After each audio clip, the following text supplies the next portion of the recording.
Welcome to packet FM வித்யா.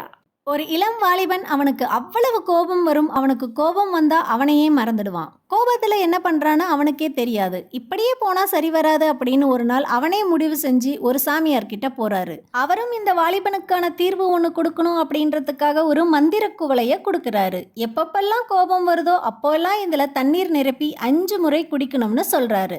அந்த வாலிபனும் அதே போல செஞ்சுட்டு வராரு. ஒரு மண்டலம் கழிச்சு அந்த சாமியாருக்கு நன்றி சொல்றதுக்காக போறாரு இந்த வாலிபன். அப்போ அந்த சாமியார் சொல்றாரு, அது மந்திர குவளையெல்லாம் இல்ல, சாதாரண குவளை தான். நமக்கு கோபம் வரும்போது எந்த ஒரு சிந்தனையும் சரியா இருக்காது. உன்னோட மூளைக்கு கொஞ்சம் அவகாசம் கொடுத்தா அது சரியா சிந்திச்சு செயல்படும். இந்த கதை ரொம்ப பழசுதான், ஆனா நம்ம அடிக்கடி ஞாபகம் வச்சுக்க வேண்டிய ஒண்ணு. கோபம் வரப்போ எந்த முடிவும் எடுக்க வேண்டாம். நம்மளோட கோபத்தினால வர வார்த்தைகள் நம்மளுக்கு நிறைய துன்பங்களையும் எதிரிகளையும் தான் சம்பாரிச்சு கொடுக்கும். அதனால நிதானமாவே இருப்போம். இந்த கதையிலிருந்து என்ன தெரிஞ்சுக்கிட்டீங்கன்னு கமெண்ட் பண்ணுங்க.